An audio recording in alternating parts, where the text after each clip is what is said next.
Hai netizen, karena hidup selalu menarik untuk diperbincangkan.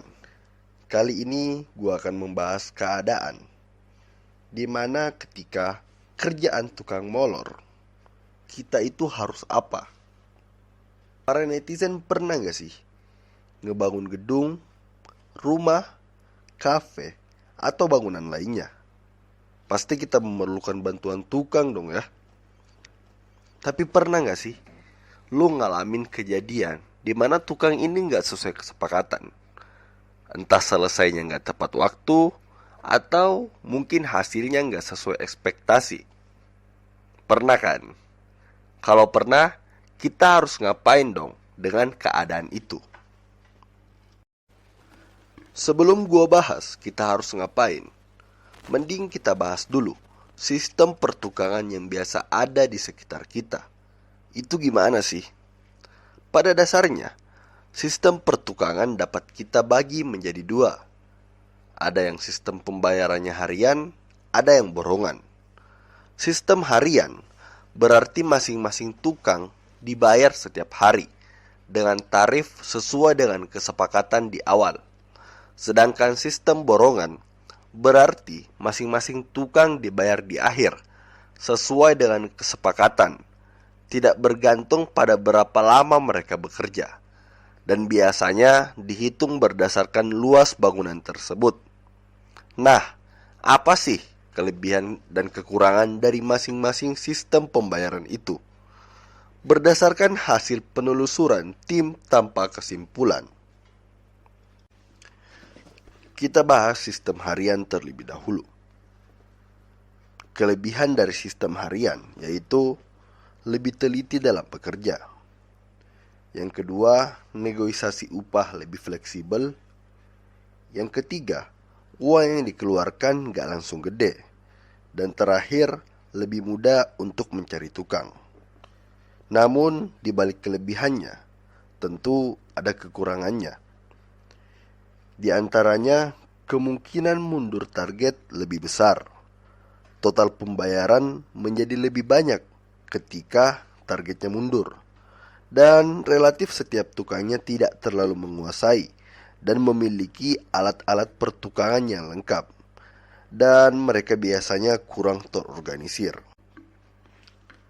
Nah, dari kekurangan dan kelebihan sistem-sistem itu, baru kita bisa bahas apa langkah yang bisa kita lakukan untuk menyelesaikan masalah-masalah yang akan terjadi dan sudah muncul. Gue coba ngebagi menjadi dua langkah, yaitu preventif atau tindakan pencegahan dan represif atau tindakan penanganan. Untuk langkah preventif, lu bisa nyoba beberapa hal, yaitu lebih selektif dalam memilih tukang dengan melihat latar belakangnya serta track record dari si tukang. Yang tidak kalah penting yaitu membuat perjanjian di awal yang mengatur dengan lengkap dan jelas mengenai pembayaran, target, waktu kerja, konsekuensi keterlambatan, hingga bahan dan alat yang akan digunakan. Serta yang paling penting buat teman-teman dan para netizen mengetahui semua, pentingnya mengedepankan asas profesionalisme dibandingkan kekeluargaan. Untuk langkah represif sendiri, kita dapat mengganti tukang bila tidak terpenuhnya target perjanjian, atau bahkan pada saat prosesnya muncul indikasi tidak terpenuhnya target. Kita juga bisa menempuh jalur hukum guna memperjuangkan kerugian material dan imaterial yang muncul. Tentu lu semua bakal nanya, serem amat pakai jalur hukum? Emang masalah tukang gini apa kaitannya sama hukum?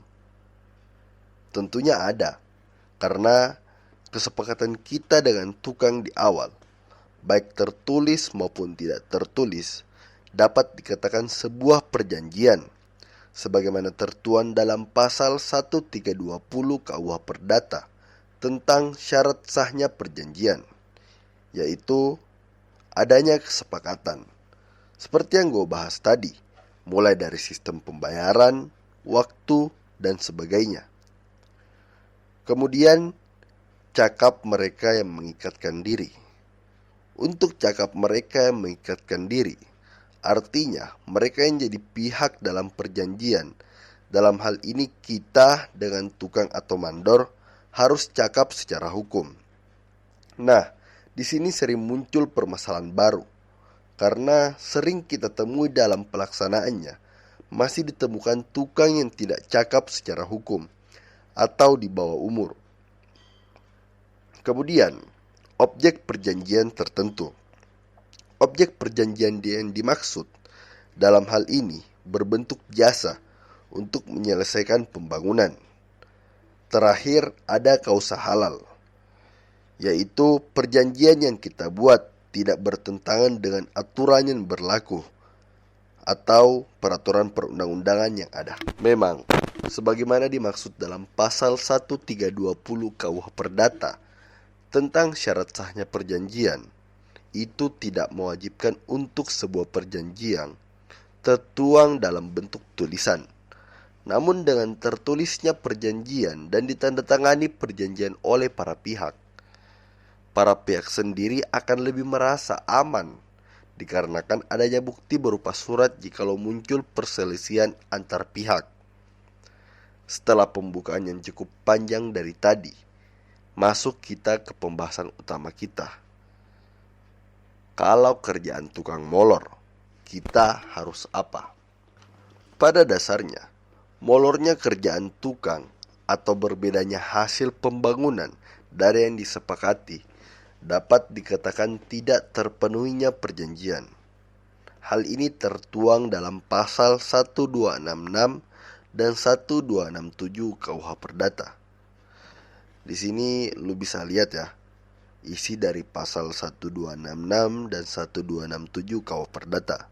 Supaya lu bisa lebih pahamin, silahkan videonya lu pause dulu. Pada intinya, pada dua pasal tersebut, bila dalam perjanjian tertuang klausul berkaitan dengan tidak terpenuhinya hak dan kewajiban, maka pihak yang haknya tidak terpenuhi dapat mengajukan gugatan ke pengadilan. Kalau diterapkan ke permasalahan tukang kita ini, kita seharusnya dapat mengambil langkah mengajukan gugatan ke pengadilan dengan ada atau tidaknya perjanjian tertulis untuk memintanya adanya ganti rugi terhadap kerugian yang kita alami. Kelihatannya memang sederhana ya, persoalan tukang. Tapi lu sadar atau gak sadar, ketika lu ngalamin masalah dengan tukang ini, kita tuh sebenarnya lagi ngalamin kerugian, baik material maupun imaterial. Di sini gue bakal bahas apa kerugian material yang bakal lu alamin. Yang pasti, dari segi biaya pembayaran tukang. Kalau misalkan lu nyewa alat, lu bakal nambah lagi biaya sewanya. Dan yang lebih parahnya ketika lu nyewa lahan buat usaha, berarti waktu sewa lahan lu menjadi berkurang karena proses pengerjaan.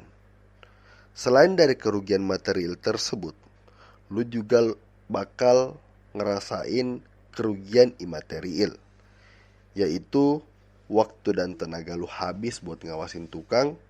Dan terakhir, hilangnya keuntungan yang seharusnya sudah muncul bila proyek berjalan tepat waktu. Lalu, apakah otomatis lu bakal dibayarin semua kerugiannya? Tentunya enggak sih. Sesuai ketentuan pasal 1267 KUH Perdata, bila dalam perjanjian terdapat klausa mengenai gagalnya pemenuhan hak, maka hakim harus memutus sesuai dengan perjanjian.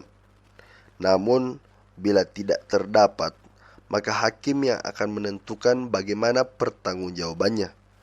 Terus, siapa yang harus menanggung kerugian kita? Penentuan pihak yang harus mempertanggungjawabkan hal tersebut dapat dilihat dari siapa yang mengikatkan diri dalam perjanjian. Dalam hal ini tergantung dengan siapa perjanjian dibuat. Apakah hanya antara si owner proyek dengan mandor, atau dengan tukang secara keseluruhan.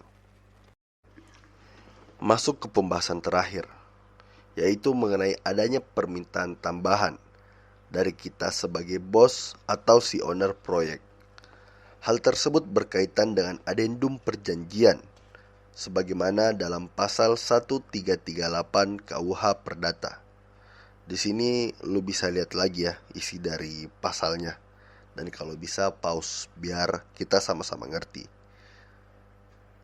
Nah, kalau kita lihat, permintaan tambahan dapat dituangkan dalam adendum perjanjian dengan syarat perjanjian tersebut sudah dan atau sedang berjalan dan perubahan tersebut disepakati oleh semua pihak. Dalam hal ini, owner dengan mandor atau owner dengan tukang secara keseluruhan. Nah, ini data dan dasar yang bisa tanpa kesimpulan sajiin. Kalau kerjaan tukang molor, kita harus apa? Untuk kesimpulannya apa nih? Balik lagi, kita tanpa kesimpulan.